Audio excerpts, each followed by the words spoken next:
I don't know about you, but I firmly and totally believe that if Joe and Jill Biden were just a couple of regular old people in the neighborhood, somebody would call social services. They would ask to talk to the Elder Protective Division or whatever they call it, and they would take Joe Biden away from this insane, evil, and elder abusing woman, which is what I see. But it's 2024 and they're Democrats and we're literally living in clown world. So no one says a word. And you would think that she'd be begging the guy to step down, don't run, just so that they could just do the right thing by the old guy and literally end this nightmare for everyone. I mean, you'd think that polling like this would be such a welcome sight to Dr. Jill. Wall Street Journal released new polling from swing states, and as you can see here, a lot of red.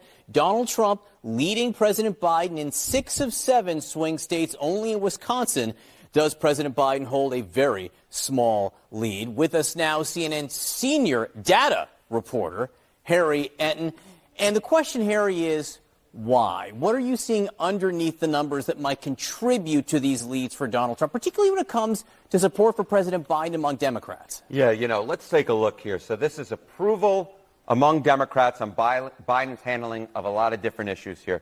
The economy, Russia, Ukraine, pretty good, right? 81%. Jump down to foreign policy, you see this drop to 65%, gun violence 60%, U.S.-Mexico border 58%. These are not good numbers for a Democrat amongst his own party. But look here, the Israel-Hamas war, look at that approval rating. Less than 50% of Democrats are approving on Joe Biden on the Israel-Hamas war. Just let those numbers sink in, man. If you want to see how insane the average Democrat really is and how influenced by nutcrackery and propaganda they really truly are, just look at these numbers, man. The same people who think that Joe Biden is complete trash on foreign policy, after 3 years of nonstop propaganda and virtue signaling with yellow and blue flags all over the place, those same people give him an 81% approval rating on Ukraine.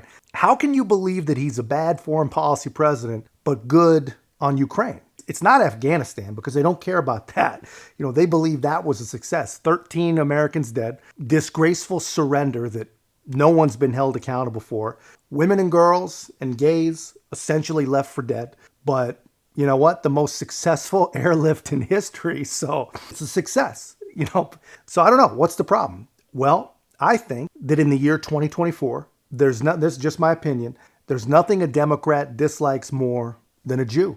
And nothing they support more than a terrorist. And I know that sounds hyperbolic, but it's just math, man. Just look at the numbers. Hamas has a higher approval rating than Joe Biden. And more than that, John, these numbers have gotten significantly worse. So this is Democrats' views of Biden on the Israel-Hamas war. Look back in October of 2023. It was 67%. Look where we are today, 48%. That disapproved number, look at that, jumped up from 28% in October of 2023 to 46% now. This is within the margin of error. Democrats are split on Joe Biden's handling of the Israel-Hamas war. John, I look at poll numbers a lot. For a president to be doing this poorly amongst his own party on any issue is quite something to see. Very unusual. The question is, will this translate to actual votes? Yeah, will this translate to actual votes? All right, so let's take a look here. This is Democrats' choice for president, all right? If you like Biden's handling of the Israel-Hamas war, look here, Joe Biden, 94%, Donald Trump, 2%. That's about what you'd expect to see, right? A very large lead for the Democratic candidate, maybe just a few Democratic voters going in the other direction. But take a look here. If you dislike Biden on the Israel-Hamas war, look, Joe Biden's still getting the lion's share of these voters at 81%. But this is a significant chunk of Democratic voters who are going in the other direction, 15%. So what essentially we're looking at here is a 66-point margin versus, look here, a 92-point margin. Can you even imagine how much a Democrat has to dislike Jews in order to admit in a poll or anywhere else that they would vote for Donald Trump? I mean, just think about that. Let that sink in, man. 15%. That's massive. That is absolutely astronomical. And that's just the number that actually admitted it. How many more could there possibly be? And even more likely than that, how many will just not vote, I think we're going to start seeing ads pretty soon. And essentially, I think the ads are going to say something like, look, I know you don't like me. I know you don't approve of everything I do, but that's the beauty of a democracy. We don't have to all agree, but you need to vote for me. Save democracy. I promise you, that ad is coming. I have absolutely zero doubt. But anyway, you'd think that Jill Biden would see all these polls and she would be thinking, thank God. But I think that she wants this power even more than he does. And I think this video right here proves it. But when these polls, like the Wall Street Journal one, land in the White House and he's losing in all the battleground states. No, he's not losing in all the battleground states. He's coming up and he's even or doing better. So you know what?